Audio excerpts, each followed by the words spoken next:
So viewers, এখন হচ্ছে বর্ষাকাল আর শীতকালের একটি মাঝামাঝি সময়।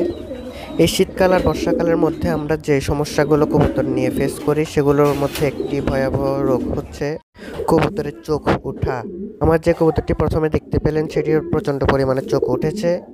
মূলত ঠান্ডা থেকে চোখ ওঠার সমস্যাটি হয়। কবুতরের নাক দিয়ে পানি পড়ে, চোখ দিয়ে পানি পড়ে, কেতুর জমে চোখে।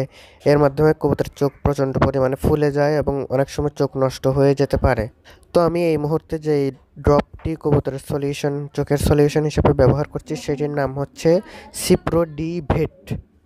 এই সিপ্রো ডি ভেটটি অনেক ভেটেরিনারি ওষুধের মধ্যে সবচেয়ে কার্যকরী একটি ওষুধ।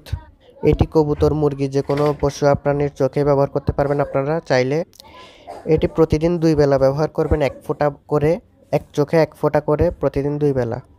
এটির মূল্য পড়বে 70 থেকে 80 টাকা জায়গা ভেদে। ভিডিওটি আপনাদের ন্যূনতম উপকারে এসে থাকলে একটি লাইক করে দিবেন। আসসালামু আলাইকুম।